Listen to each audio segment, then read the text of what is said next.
स्वामी जी के lotus feeds में मेरा नमस्कार है। आप सभी को मेरा नमस्कार है। बाबा के बारे में, बाबा के दिव्यानुभव के बारे में मैं आपको क्या बताऊं। शुरुआत मैं करती हूँ वहाँ से जहाँ शुरुआत हुई। सबसे पहले मैं बाबा से इतनी जुड़ी हुई नहीं थी, सिर्फ वहाँ घूमने के हिसाब से जा रही थी कि ओके, घर से छुट्टी मिल गई, घर से बाहर घूमने को मिलेगा तो दैट वुड बी ग्रेट कि हम लोग बाहर जा रहे हैं, घूमने जा रहे हैं, जैसे कहीं जर्नी के लिए जाते हैं, ट्रैवलिंग के लिए जाते हैं। बस मेरे लिए वही चीज़ थी। बाबा से जुड़े दिव्यानुभव की अगर मैं बात करूं तो जब हम लोग निकले थे यहाँ से पुट्टपर्थी जाने के लिए, तो मुझे बस यही था कि हम लोग घूमने जा रहे हैं। मुझे ये बिल्कुल आइडिया नहीं था कि मैं कहाँ जा रही हूँ, कौन स्वामी जी और कितनी बड़ी हस्ती होंगे वो, मुझे ये आइडिया नहीं था। बस मुझे जाना था घूमने, तो हम लोग जा रहे थे घूमने के लिए। मम्मी पापा जुड़े हुए हैं, पहले से ही काफ़ी टाइम से जुड़े हुए हैं श्री सत्य साईं बाबा जी के सेवा संगठन से, और उनका जुड़ाव मेरी शादी के बाद में हुआ, तो मुझे इतना आइडिया ही नहीं हुआ, ना ही मैंने कोई सेवा की है। वहाँ की जो सेवाएं हैं जिनकी मैं बात करूँ तो मुझे लगता है कि पूरा दिन कम पड़ जाएगा, इतनी सेवा वहाँ उपलब्ध है। लेकिन फिर भी मैं अपने जो अनुभव है बाबा के साथ में, कैसे शुरुआत हुई, कैसे जुड़ी, मैं उस चीज़ के बारे में बात करूँगी। जो मैं बस ये फील करती हूँ कि बाबा के साथ में एक बार शेयर करूँ कि बाबा वो क्या था, स्वामी जी वो क्या था, जो वो चमत्कार क्या था, वो चीज़ क्या थी।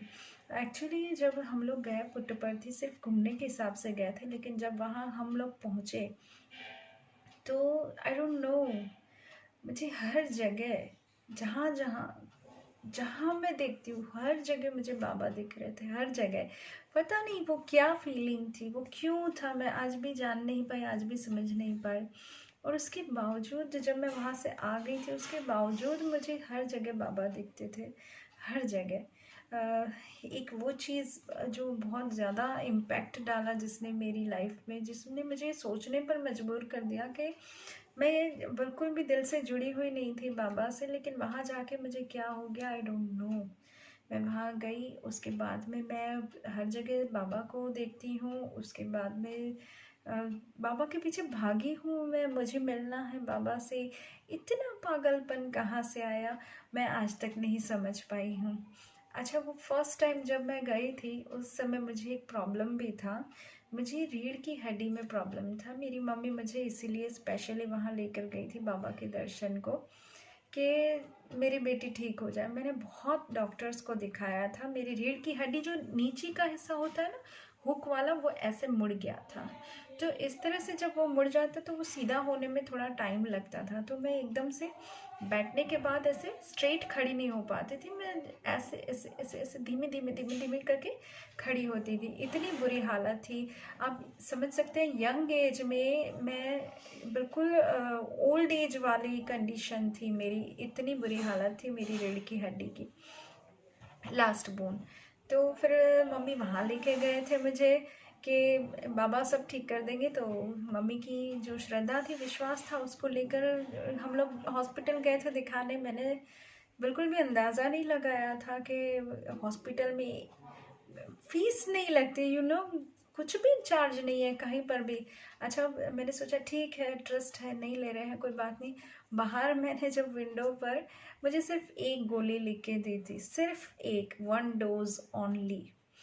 तो मैं बाहर विंडो पर जब वो दवाई लेने के लिए गई तो उन्होंने, मैं पैसे पूछे मैंने कितने, तो बोले कोई चार्ज नहीं है मैडम। तो मुझे इतना झटका लगा कि बिना चार्ज के ये लोग कैसे चलाते होंगे इतना बड़ा हॉस्पिटल, कितनी सेवा। मतलब आप सोच लो कि जो है नियम है कि यहाँ पैसा नहीं लगता है। तो मुझे लगता है कि गुरु को हम सेवा दे रहे थे, या गुरु हमें अपनी माँ की तरह सारा ध्यान रख रहे थे, आई डोंट नो। अच्छा, उसके बाद में जब वो एक ही गोली थी, मैंने सोचा यार इतने डॉक्टर्स ने बोल दिया ठीक नहीं होगा, पूरी ज़िंदगी रहेगा, एक गोली में मेरा क्या होगा। तो सोच अपनी अपनी उसके बाद में जब मैं वहाँ से दवाई लेकर निकली, मैंने सोचा एक गोली है, जब दर्द होगा तब खाऊंगी। और कैन यू बिलीव मी, मुझे बिल्कुल दर्द नहीं हुआ, बिल्कुल भी नहीं। उसके बाद में हम लोग जा रहे थे तिरुपति बालाजी दर्शन के लिए। वहाँ पर बैठने के लिए मुझे बस में जगह नहीं मिली, तो मुझे लगा आज मुझे पक्का दर्द हो, और दर्द हो उससे पहले मैं दवाई ले लेती हूँ। तो मैंने दवाई ली, और ये शायद 2 दिन बाद की ही बात है। मैंने दवाई ले ली, वो एक गोली ले ली बस। अब आई वॉज ओके, मुझे कुछ भी नहीं था, कोई दर्द नहीं था। और प्लीज़ बिलीव मी, मैंने पूरी ज़िंदगी उसके बाद में दर्द महसूस ही नहीं किया। मतलब जो डॉक्टर बोल रहे थे कि आपको दर्द कभी नहीं जाएगा, पूरी ज़िंदगी रहेगा। मैं जो बैठती थी, बैठने के बाद सीधा नहीं उठ पाती थी, तो मेरे लिए ये बहुत बड़ी चीज़ थी, बहुत बड़ी चीज़, बहुत बड़ा चमत्कार था। और पता नहीं मैं कैसे थैंक यू बोलूँ बाबा को। आई डोंट नो, मेरी ज़िंदगी में इतने शायद शब्द ही नहीं होंगे। मैं भले ही एक लेखिका हूँ, मैं लिखती हूँ, मैंने कई सारी स्टोरीज लिखी हैं, पोएम्स लिखी हैं, मैंने एक बुक भी लिखी है, और मैंने सत्य साई बाबा के लिए सत्य साई चालीसा भी लिखी है। मैं अपनी फीलिंग्स जितनी शेयर करूँ, मुझे ऐसा लगता है अंदर से खाली ही नहीं हो रही है वो फीलिंग्स में। आप डब्बे में से कोई चीज़, जैसे आप बहुत सारा अंदर जमा करके रखा हो खजाना, आप निकाल रहे हो निकाल रहे हो निकाल रहे हो, लेकिन वो चीज़ें खाली नहीं हो रही है। मतलब वो अक्षय रूप हो चुका है आपका हृदय बाबा की फीलिंग्स को लेकर के, इस तरह की फीलिंग्स है। अच्छा, उसके बाद में जब मेरा बड़ा बेटा प्रेम, उसको काफ़ी प्रॉब्लम्स हुई। फीवर में उसको फिट्स आने लगते थे, ब्रेन फीवर हो जाता था, तो बहुत ज़्यादा प्रॉब्लम्स वाला कंडीशन था। और बाबा से मैंने प्रार्थना की कि बाबा, हो जाए कि मेरा बेटा ठीक हो जाए तो मैं आपके पास दर्शन के लिए लेकर आऊँगी। इस तरह की इच्छा मैंने रखी। लेकिन जब आप शादी करके जाते हो, जिस घर में जाते हो, उस घर में क्या कंडीशंस है, कितने लोग हैं, हर चीज़ बहुत मैटर करती है। उस टाइम पर आपका सोचा हुआ हो जाएगा, ये नहीं होता है। I hope you understand. तो उस टाइम पे क्या हुआ कि मैं सोचती रह गई कि मैं क्या करूं, कैसे जाऊं बाबा के पास, कैसे जाऊं, बाबा मेरे बेटे को कैसे ठीक करेंगे। बस ये सोचती रही, और 5 साल निकल गए। और 5 साल के बाद भी डॉक्टर ने बोला नहीं, दवाई तो कंटिन्यू रखनी पड़ेगी, अभी भी बच्चे का जो है वो ठीक नहीं आ रहा है ग्राफ। तो फिर एक टेंशन।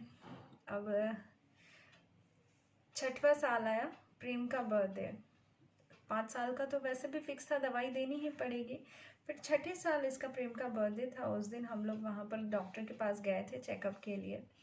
तो जो उन्होंने ग्राफ निकाला, अंदर लेके गए, और मैं बाहर बाबा से बिल्कुल मन से जुड़ गई। मैंने कहा बाबा, आप मेरे पिता हैं, माता है। मैं ऐसी प्रार्थना रखती थी कि मैं आपके पास आऊँगी, मेरा बेटा ठीक कर देना, लेकिन मेरा आपके पास कब आना होगा मैं नहीं जानती हूँ। तो आप माँ हैं, आप सारे बंधन छोड़कर, आप सब कुछ छोड़कर यहाँ आ सकते हैं मेरे पास में। तो आप प्लीज़ बेटे को ठीक कर दीजिए। पता नहीं मन से ही जुड़ गया मेरे, और वो चीज़ कामयाब रही। और साक्षात जैसे बाबा आ गए हो, स्वामी आ गए हो। बस 2 मिनट के बाद मुझे आकर के, और वो अंदर से बोले कि ग्राफ ओके है, अब बिल्कुल भी कोई चिंता करने की ज़रूरत नहीं है, आपका बेटा ओके है। अब दवाई, अंदर जाकर हमने पूछा दवाई, बोले कोई ज़रूरत नहीं है दवाई लेने की, अब दवाई बंद करो, बेटा ठीक है। तो मेरी खुशी का ठिकाना नहीं था कि बाबा ने माता पिता होने के नाते सब सुना, और उस समय एक पुकार में सुना। ऐसे नहीं है मैं रोज़ बोल रही हूँ कि बाबा उसको ठीक कर दो, बाबा उसको ठीक कर दो। मैंने ये सोचा था मैं आऊँगी और बाबा उसको ठीक कर देंगे, पुट्टपर्ती लेकर जाऊँगी। लेकिन 5 साल हो गए, कुछ नहीं हुआ। 6ठा साल निकला, कुछ नहीं हुआ। तो मैंने बोला अब आप ही आ जाइए बाबा। तो इस तरह की फीलिंग्स है जिनको मैं शेयर करूँ तो भी बहुत कम पड़ती हैं। ऐसा लगता है कि बहुत सारी फीलिंग्स अंदर और भी दबी हुई हैं, जिन्हें निकालना बहुत ज़रूरी है। पर समय भी तो मर्यादा होती है। जय साईं राम।